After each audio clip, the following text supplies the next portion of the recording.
बड़ी अफ़सोस की बात ये है कि महिला एक मुख्यमंत्री ममता बनर्जी और महिला होके बलात्कारियों को शेल्टर दे रही हैं। बड़े शर्म की बात है। लॉज और हमारा सिस्टम है उसे बदलने की बहुत बहुत ज़रूरी है, क्योंकि ये जितना भी अत्याचार या जो भी बलात्कार हो रहे हैं तो only because we don't have strict laws. Bengal का एक बैड लक है कि ममता बनर्जी जैसी काली छाया बंगाल के ऊपर छा गई। फिल्म निर्देशक सनोज मिश्रा के नेतृत्व में बनी film the diary of West Bengal में आज ये इसका प्रेस कॉन्फ्रेंस रखा गया है। और इस फिल्म में बंगाल में जिस तरह से हिंदुओं के साथ हो रही हत्याएं, उनके साथ रेप और इन तमाम मुद्दों को लेकर के ये फिल्म बनाई गई है। 30 तारीख को ये फिल्म रिलीज होने वाली है। इसके जो आर्टिस्ट लोग हैं उनसे बातचीत करेंगे कि इस फिल्म के माध्यम से वो क्या कुछ बताना चाहते हैं। ये जो फ़िल्म है ये एक हिंदू ब्राह्मण लड़की के ऊपर बेस्ड है जो बांग्लादेशी है, और कैसे वो उसके साथ जो वहाँ पे इनजस्टिस हो रहा है वहीं पे वो कैसे हिंदुस्तान आती है सोच के कि वो यहाँ पे सुरक्षित है। पर जब वो देखते हैं कि यहाँ पे भी हिंदुओं की हालत वही है, तो वो अपनी आवाज़ उठाना चाहती है। वो पूरे government of India human right council के पास जाके वो उसकी बात बताना चाहती है कि उसके साथ जो भी उनके लोगों के साथ और उसके साथ जो भी ऑपरेशन इनजस्टिस होता है वो ये बात बताना चाहती है। जब वो देखती है कि सीए लागू होता है बंगाल में, पूरे हिंदुस्तान में, तो बंगाल में लागू क्यों नहीं है, तो उसी के ऊपर पूरी उसकी जर्नी है कि कैसे वो लड़ती है पूरे सिस्टम से। मैम, एक सवाल ये भी रह गया भी कोलकाता में एक डॉक्टर के साथ रेप हुआ है, उसके बाद उसकी हत्या कर दी गई है। पूरे देश भर में रोष है और एक महिला जो डॉक्टर को हम भगवान का रूप मानते हैं, उस तरह की घटना होती है, कितना शर्मनाक आप समझते हैं? वैसे पहले तो मैं सॉरी बोलना चाहूँगी कि जो भी उनके साथ हुआ है, उनकी फैमिली के साथ। और मैं यही लाइक लेडीज़ को बताना चाहूँगी कि हमारे साथ बचपन में या कभी भी अत्याचार होते हैं तो हमें पहले उसके खिलाफ आवाज़ उठानी चाहिए। हम लोग जब बचपन में या कभी भी बड़े होके सोचते हैं कि नहीं चलेगा, वो तो वो नहीं चलता। हमें इमीडिएटली लड़ना चाहिए, एंड आई थिंक हमें लॉज़ और हमारा सिस्टम है उसे बदलने की बहुत बहुत ज़रूरी है, क्योंकि ये जितना भी अत्याचार या जो भी बलात्कार हो रहे हैं तो only because we don't have strict laws, and it is very lenient in India. जैसे दूसरी कंट्रीज में there are so many strict laws, 3 दिन में केस खत्म हो जाता है, वैसे ही आई थिंक इंडिया में भी वही होना चाहिए। टीएमसी के गुंडों ने वहां पर डिस्ट्रीब्यूटर्स के ऊपर हमला किया और वो सारे पोस्टर और स्टैंडीज वहां की पुलिस उठा के ले गई। और वहां पर उन्हीं ने अभी मैंने जब पता किया कि वहां क्यों नहीं लग रही, तो कहने वो जो डिस्ट्रीब्यूटर है वो छुपा छुपा घूम रहा है वहां, सब आके सब ऑफिस से तोड़फोड़ करके ले गए। सर, जैसे ही इस फिल्म की रिलीज की डेट तय हुई है तो समन भी आना शुरू हो गए हैं पुलिस की तरफ से, तो इसमें कुछ फिल्म जब रिलीज हो गया है, क्या कुछ ऐसा माहौल बिगड़ने की स्थिति? माहौल क्यों बिगड़ेगा? माहौल देखिए, माहौल आज कौन सा अच्छा है?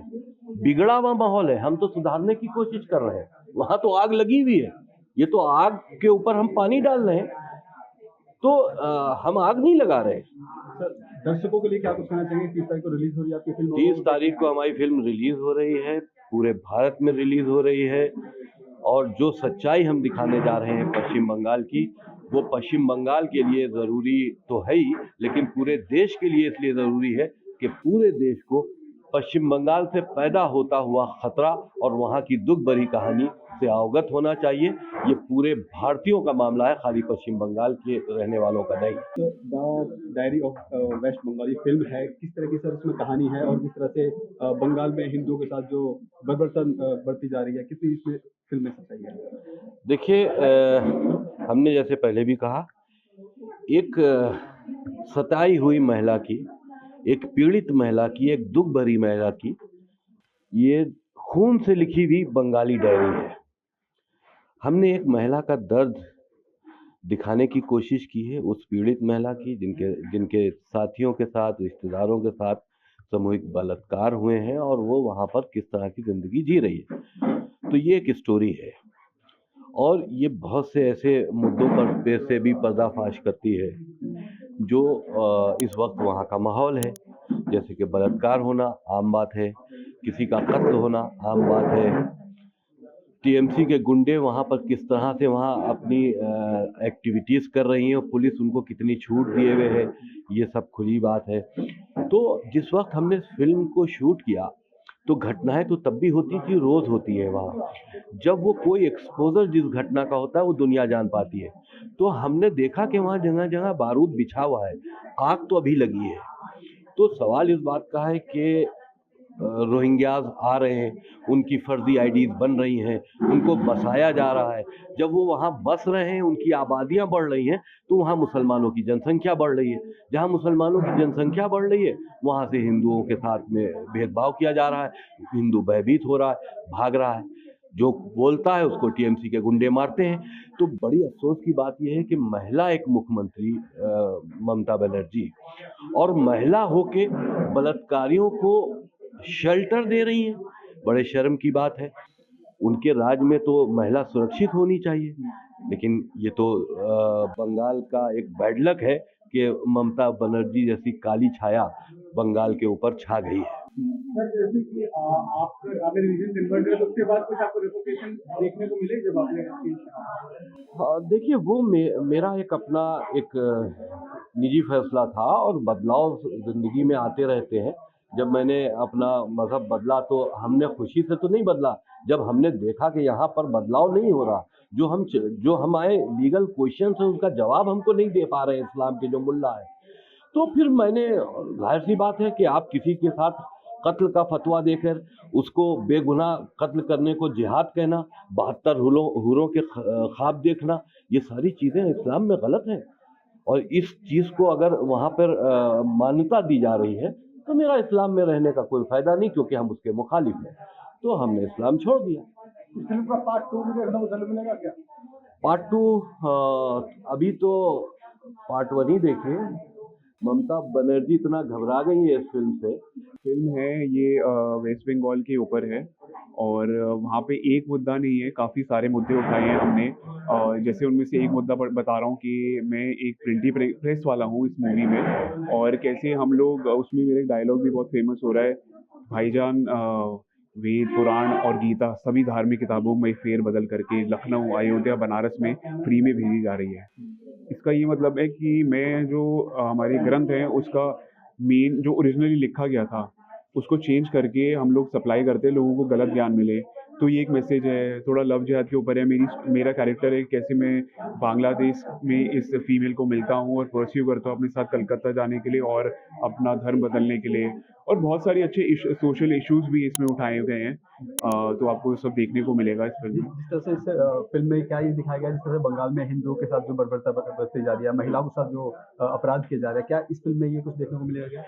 जी, बिल्कुल देखने को मिलेगा, क्योंकि जो भी करंट सिनेरियो चल रहा है वहाँ पे ऐसा लग रहा है कि हमारी फ़िल्म की पार्ट है, मतलब हमारा फ़िल्म के ही क्लिप्स हैं जो लीक आउट हो रहे हैं।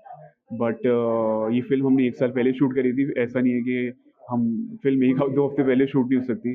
तो ये पहले हो रहा था और अभी लोगों के सामने आ रहा है, हम फ़िल्म के माध्यम से उसको अच्छे से दिखाना चाहते हैं। ठीक है, आखिरी सवाल ये करूँगा कि ये फिल्म के रिलीज के बाद जैसे बात शुरू हुई, तो ऐसे में ये विवाद शुरू हो गया और नोटिस, समन, तमाम तरह की ऐसी बात आने लगी। तो कहीं कुछ डर है कि इस तरह से, क्योंकि ममता बनर्जी का इसमें रोल दिखाया गया है, क्या कुछ डर है ऐसा कि इस फिल्म को जब रिलीज होगी कोई ऐसा विवाद खड़ा हो जाए? नहीं, देखिए ऐसा कोई डर नहीं है, क्योंकि एक यूनिवर्सल रूल होता है कि जो एक्टर होता है उसका परम धर्म होता है अपने किरदार के साथ इंसाफ करना। तो मुझे जब ये फ़िल्म ऑफ़र हुई तो मैंने उसको, कोई पॉलिटिकल प्रोपेगेंडा नहीं था मेरे लिए, मेरा कोई लेना-देना नहीं है पॉलिटिक्स से। मैंने फ़िल्म करी, हाँ, कोई भी मैं मतलब प्रोजेक्ट करता हूँ तो उसका मुझे मतलब इन्फॉर्मेशन लेना होता है कैरेक्टराइज़ेशन के लिए। तो मैंने अपने डायरेक्टर से कैरेक्टराइज़ेशन के लिए चीज़ें माँगी, रिसर्च किया, शूट किया वहाँ पे, और देख रहे हैं आप चीज़ें वहाँ आ ही रही हैं। और उस टाइम भी शूट करते भी काफ़ी चीज़ें हमें करनी पड़ी थी, झेलनी पड़ी थी। ऐसे मेरा कुछ हमें डायलॉग डिलीवरी करते हुए डायलॉग्स को बोलते कुछ और थे, लिप-सिंक कुछ और करते, ताकि लोगों के सेंटिमेंट्स हर्ट ना हो, और लिप-सिंक ऐसे करते ताकि डबिंग में हम कर सकें। तो देखो ऐसा तो नहीं है कि वहाँ पे ये एक रियलिस्टिक सिनेमा है, और मैं पर्सनली करना चाहता था क्योंकि आज तक मैं ग्लैमरस रोल्स कर रहा हूँ, तो रियलिस्टिक इसलिए करना चाहता था because I am a theatre actor, और मुझे अपना कला दिखाने का मौका मिला। तो मेरे लिए यही एम था कि मेरे को अपना टैलेंट दिखाने को मिले, और बाकी ऐसा नहीं है कि इसमें रियलिटी नहीं है, वो आप देख ही रहे हैं, न्यूज़ में आ रही है। थिएटर आर्टिस्ट आप हैं, पहली बार आपको इस तरह की मूवी करने का मौका मिला है, तो क्योंकि आजकल जो लोग हैं वो एक्शन मूवी और कॉमेडी मूवी देखना चाहते हैं, तो आपके लिए कितना कुछ ये चैलेंजिंग ये मूवी है? देखिए, मेरी हॉलीवुड की आ रही है फिल्म, उसमें एक्शन कर रहा हूँ। मेरे romantic movie, song, web series है, बट मैंने थिएटर किया हुआ है, लेकिन मैंने प्रोफेशनल ट्रेनिंग डांस की भी ली है, मार्शल आर्ट्स की भी ली है, और अपनी मैंने हर तरीके की ट्रेनिंग तैयार होकर गया हूँ, तो मुझे हर तरीके का सिनेमा करना है। आपने सुना कि ये जो तमाम तीनों जो आर्टिस्ट है इस फिल्म में कैरेक्टर निभा रहे हैं, इनका साफ तौर पे कहना है कि इस फिल्म को बंगाल में जिस तरह से हिंदुओं के साथ हो रही बर्बरता को सच्चाई दिखाई है। हालांकि इस फिल्म को लेकर समन भी जारी कर दिए गए हैं, लेकिन इनका कहना है कि फिल्म में किसी भी तरीके का कोई विवाद नहीं है और फिल्म में सच्चाई दिखाने की कोशिश की गई है। कैमरा पर्सन कमलेश कुमार के साथ मैं संजय सक्सेना, पंजाब केसरी.com के लिए।